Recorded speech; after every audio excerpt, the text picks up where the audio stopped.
Hey there friends and fans, Overly Positive Fanboy here, and today I'm giving you my thoughts on The Bad Batch Episode 6, Decommissioned.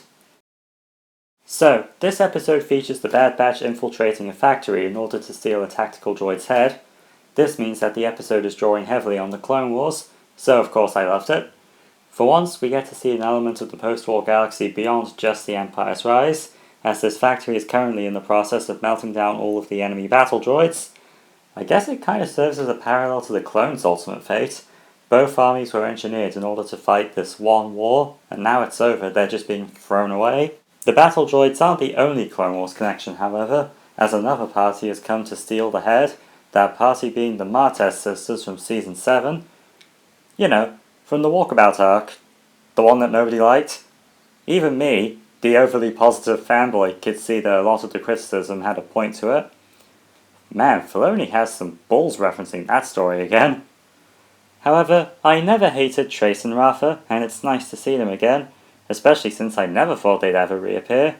They basically serve the standard we start off fighting the heroes but will eventually need to work together to make it through plot, but it's nicely executed nonetheless, and I liked seeing them bond with Omega. Speaking of which, this episode doesn't have Omega being the key to saving the day, and I think that's a good thing. While it is important to show her skills and value to the group, she is still a kid with no military experience. There's going to be some situations where Clone Force 99 will just be better than her. Also, that moment when Wrecker hit his head and began writhing in pain, struggling not to succumb to his inheritor chip. Man, I got so tense. While I'm glad nothing devastating came of it this time, I don't think Wrecker will be able to fight it off much longer. Another thing I liked here is the Solo connection, as the factory is set on Corellia, Han's home planet. It doesn't feel like Solo is remembered as much, so I appreciate the love thrown its way. Granted, that means the episode unfortunately inherited Ron Howard's I can barely see anything lighting, but them's the breaks. Oh, one more thing. How long were the writers waiting to use that "is there an echo" joke?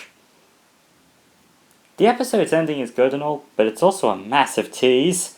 Come on, you can't just end with a massive potential connection like that without showing us who it is. My money's on Ahsoka. It's the only answer that makes sense given the Martez sisters' role in the plot. Plus, this may not have to contradict the Ahsoka novel. After all, we're still really early in the Empire's rise. There's no reason Ahsoka's heroic instincts wouldn't kick in at this point in time, and I'd like to think she checked up on the Martezes at some point. Overall, this was a great episode. If you're new here, then be sure to like and subscribe, leave a comment suggesting who you think the Martezes were communicating with at the end, and I'll see you next week for episode 7.